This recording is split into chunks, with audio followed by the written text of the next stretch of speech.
Hello and welcome to Let's Talk North East Lincolnshire. Now, in this current economic climate, we all know how difficult it is to balance the books at work as well as at home. In the same way, councils across the country are having to change the way they work to continue to provide good services and be more efficient in the way they do it. Unfortunately, that often means cuts. North East Lincolnshire Council's transformation programme is now underway, and they want you, the council taxpayer, to be involved in the way it develops over the next 5 years. We all may take our local authority for granted, expecting services to be there when we need them, but do we really know what the council does for us? What do we need them to do? Or, on the other hand, not to do? Have a think about some of these issues we're highlighting, and we'd really like your views. Our council is supporting us, but in all the wrong ways. They're cutting out education funds, and we need that support. If I was a councillor for the day, I think I'd look across the hierarchy in the ivory towers of the council and look at, where can we kind of make cost efficiencies there and cost savings there. There are quite a lot of people that are not getting dealt the right benefits that they should be. Either they're milking it too much and they don't need it, or the opposite, they're not getting enough. I think there could be something done about that to just sort it out, make it fairer for everyone. If I was a councillor for the day, I'd definitely change education. If I was a councillor for the day, I think I would probably invest more into community projects and less in the look of the town. Well, basically what we're looking at doing over the next few years is we've got to reduce the council's revenue budget by some 50%. So we need a programme to do that and identify where these savings can come from, because it's unprecedented what we're doing.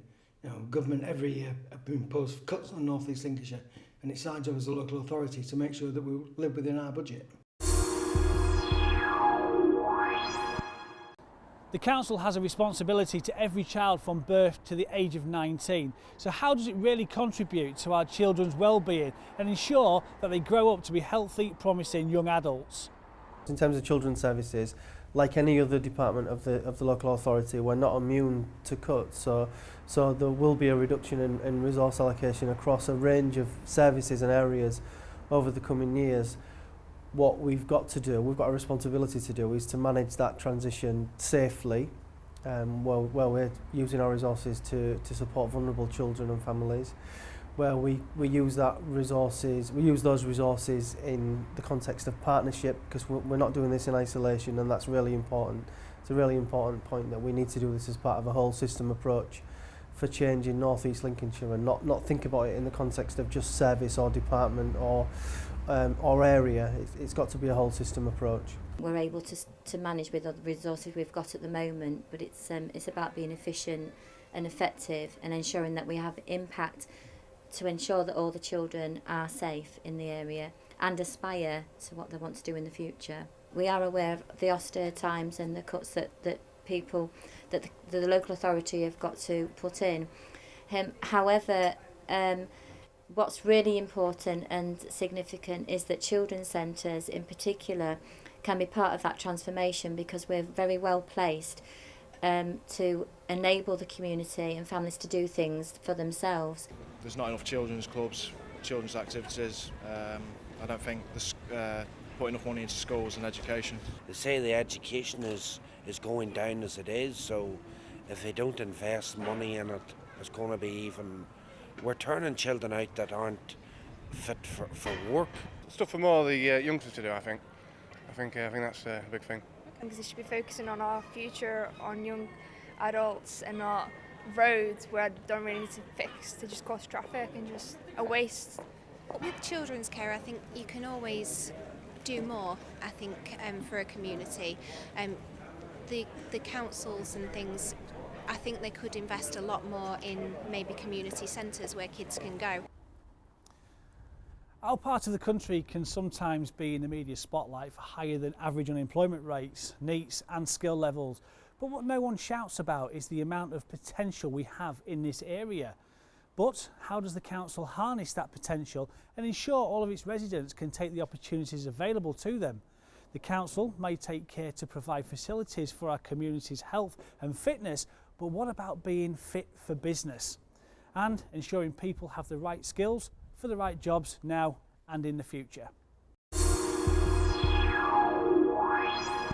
I think there's plenty of resources available for the unemployed to seek out opportunities or make opportunities for themselves. Here it's kind of like, what are you even going to do? Because there's no jobs really, like there's no opportunities for young people, so that's why people just want to get out of here. I think youth employability, because I think like Grimsby's one of the lowest places for youths to get a job. I think they should put a lot of money into that, and I think they should make more opportunities here because it's not got many opportunities. Nationally, we're above the national figures in terms of unemployment, but very much so when it comes to youth unemployment. That's a big challenge. It's also the perception that we don't have much business here, and that the authorities are working hard to enable work with the private sector of how we actually better connect people to vacant jobs, to new emerging opportunities like offshore wind.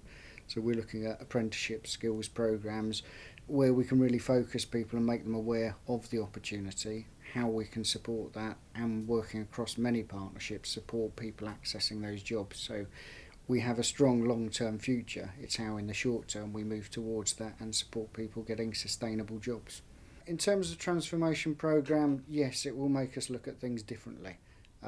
That's where we've got to work closely with partnerships in the private sector and the third sector. So when central government funds to us are reduced, it allows us and challenges us to have to look at it differently. So yes, we will see a reduction in our budgets in areas where we can directly help, but we're looking at ways that we can offset that with private sector engagement. I think the opportunities are there. More direct routes is job creation, where we put funding into things like the Port of Grimsby infrastructure. That's supporting the growth of our renewables offshore sector, and that's giving people opportunity. And that breaks with tradition of just writing one big cheque. It's working with people to enable a series of activities. And that's right through. At the moment, we've got a major programme running of SME, small business courses to support business of how they engage better, promote their opportunities, and also connect back into schemes that are out there to support them and their employees. East Marsh is one of our more troubled areas. There it has lots and lots of pre-1919 terraced houses that were built very quickly in order to support the fishing industry. So the houses are not necessarily particularly good quality. They don't have gardens. It's very difficult to maintain them and bring them up to modern standards in terms of energy efficiency. They're built on marshes, so quite often have problems with damp. There was a government funding stream at that time which was geared towards private sector housing. And we were able to access some of that money, and we have undertaken a programme of renewal. Part of Guildford Street, because it was a better type of housing, was improved with new windows, new doors, and new sort of render, so it's all nicely brightly coloured. But the rest of it was housing that was too small and too poor to renew. So the decision was taken to demolish them. We demolished 100 properties. It was at that time the most problematic street in the borough in relation to crime, antisocial behaviour, drug abuse, all of those sorts of problems. And now we've just been working really closely with L&H, who are another social housing provider in the borough, to build and deliver some brand new houses on that site. Well, there's not enough affordable housing, and some of the houses aren't in good condition. I don't think they do make it available, and plus they've sold all their housing stock off, haven't they? So they haven't got any housing stock really of their own. So it can't be a cheap kind of resource now. I'd love to have a mortgage to get my own house and stuff like that. It's having a good job to get a proper mortgage and stuff like that. Join us in part 2, where we'll be discussing the services that are to be affected with the elderly and those in need of support in our community. See you after the break.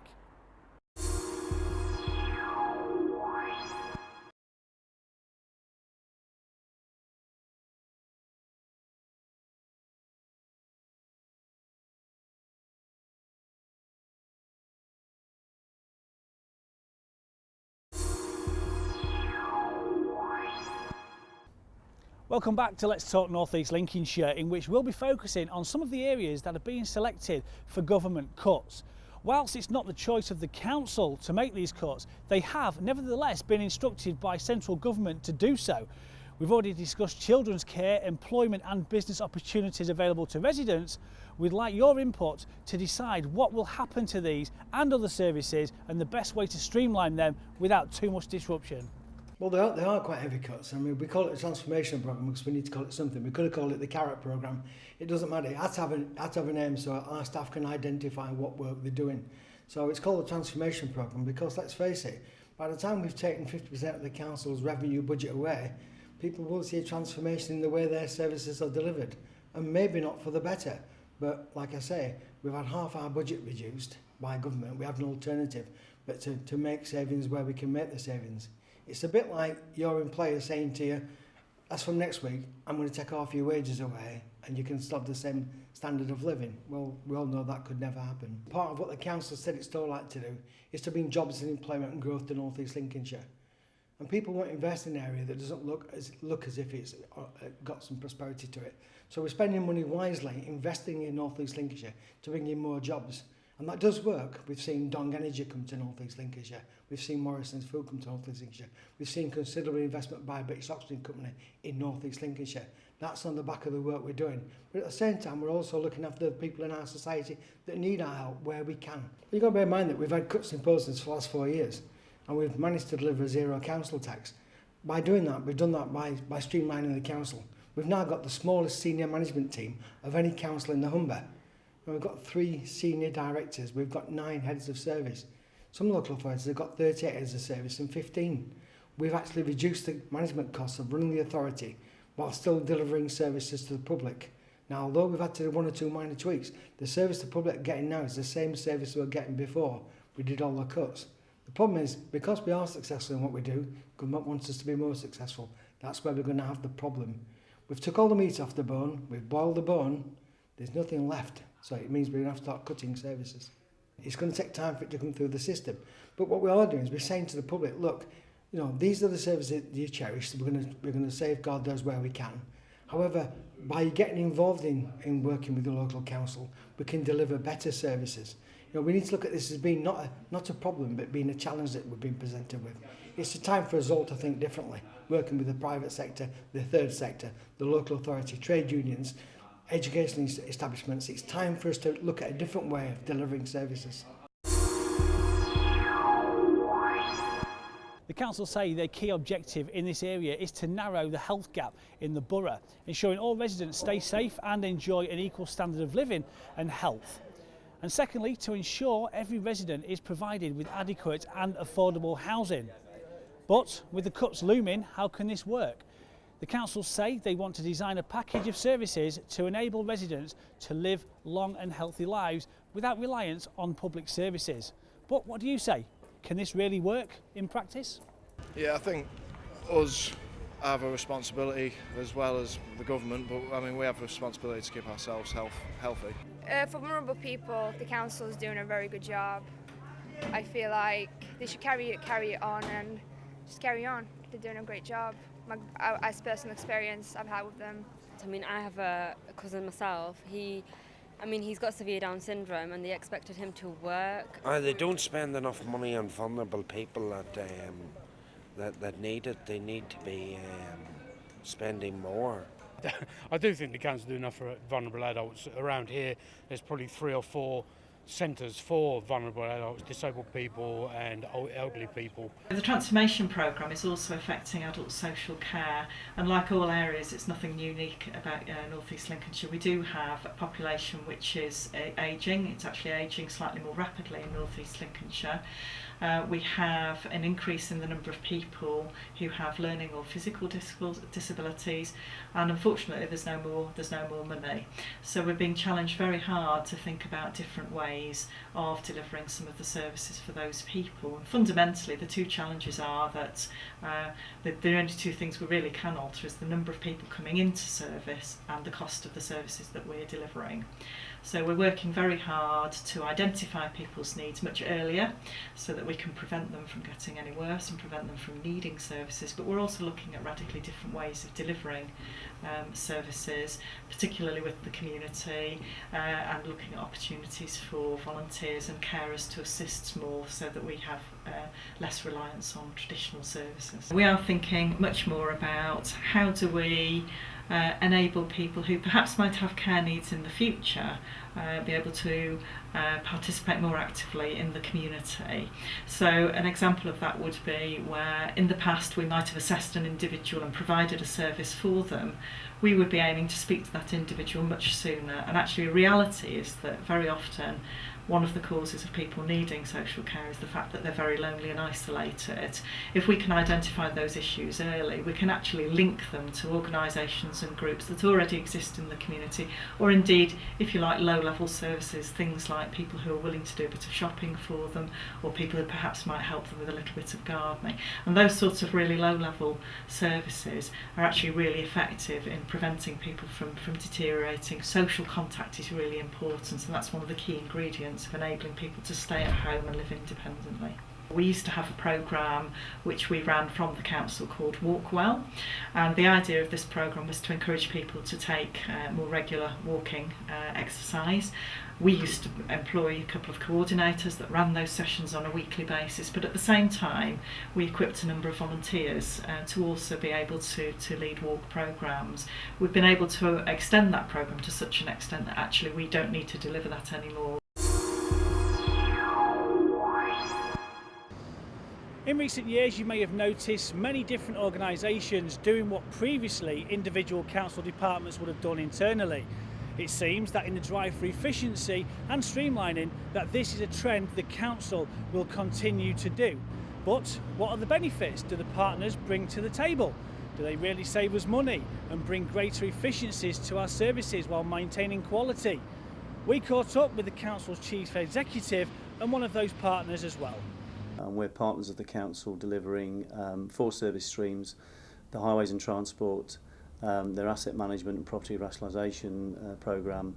We have a team of architects doing design for buildings that are built by the local authority and funded by the local authority. And we also are involved in the inward investment and regeneration element of the council service delivery. In essence, the council has transferred all its technical capability to us to deliver the technical services, but the council still retains its strategic input to that process. So we work this very much as a partnership, and we deliver it in partnership with the council and the council's retained team.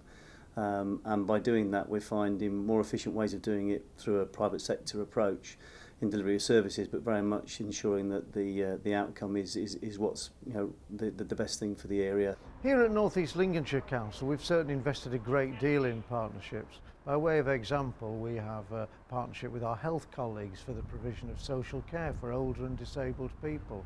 We have a partnership with Balfour Beatty for the maintenance of the highways and also to assist us with economic development. We've got a partnership with Serco, who help us with our school improvement programmes, working with the schools. Some of this is about saving money, and some of it's about adding capacity and skills and expertise into the area. And we're very proud of what we're achieving, and we're very determined to remain very open to future partnerships as well. So, having explored all of the areas highlighted in today's programme, we hope we've given you a balanced view of the current challenges that both North East Lincolnshire Council and you are facing. We want to hear your opinions and your concerns, and more importantly, any questions that you, the public, would like to pose for the council panel in our topical debate show in December. This is your council, and it's able to operate because of the tax that you pay. So your input now is crucial to reflect the needs in the service that they provide. We look forward to hearing from you. Thanks for joining us. If you'd like to hear your concerns or ask your council a question on the topics that we've discussed, please get in touch so that we can address your views on our panel show later in the month. You can email us at the address on your screens. Text us on 07786 200 690. Your text will be charged at your standard network rate, or free if your contract includes free texts. You can tweet us at NELinks using the hashtag LetsTalkNEL.